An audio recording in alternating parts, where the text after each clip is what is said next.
And welcome back. Tammie Colon is our guest right now. She's the Executive Director of the Allen County Mental Recovery Health Services. Good afternoon. Nice to meet you. Thanks. Nice to meet you. And you've got a big event coming up, kind of an act of kindness day you'd like to talk about. Yeah, so the Mental Health Board is really supporting what's known nationally as the Random Act of Kindness Day, which is February 17th. And the reason we get behind that initiative is because while we know that most people are kind, kindness is really active.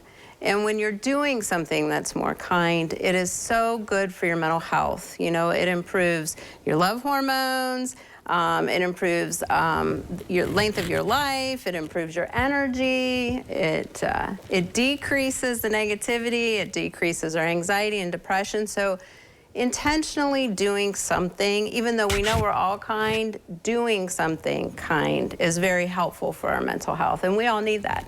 Something a lot of folks may not know about me is I'm a part-time pastor, and my message yesterday to my congregation was intentional acts of kindness or love being shown to someone that you don't even know. And sometimes that's a great way, maybe paying for someone's meal. It gives you that great feeling of accomplishment.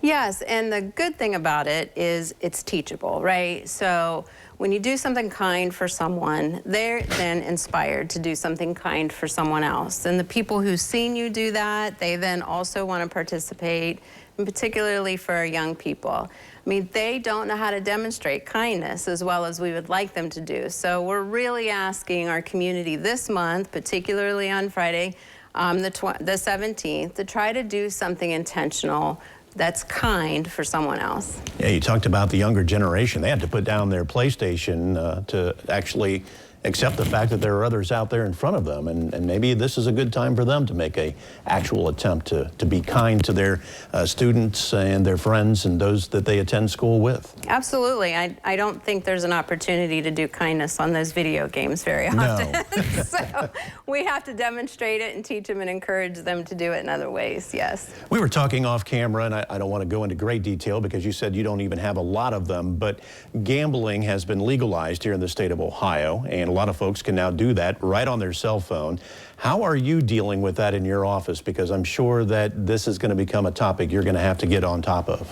Yeah, you know, we know that, you know, the state of Ohio demonstrated the greatest enrollment in gambling when it came to Ohio than anywhere else in the country. So we're already trying to get prepared by having clinicians in the area trained, having interventions in the schools, which we've been doing for a while, but we know we've got to increase that. We know we were already seeing an increase in gambling for our young people, and now this is going to contribute to that increase.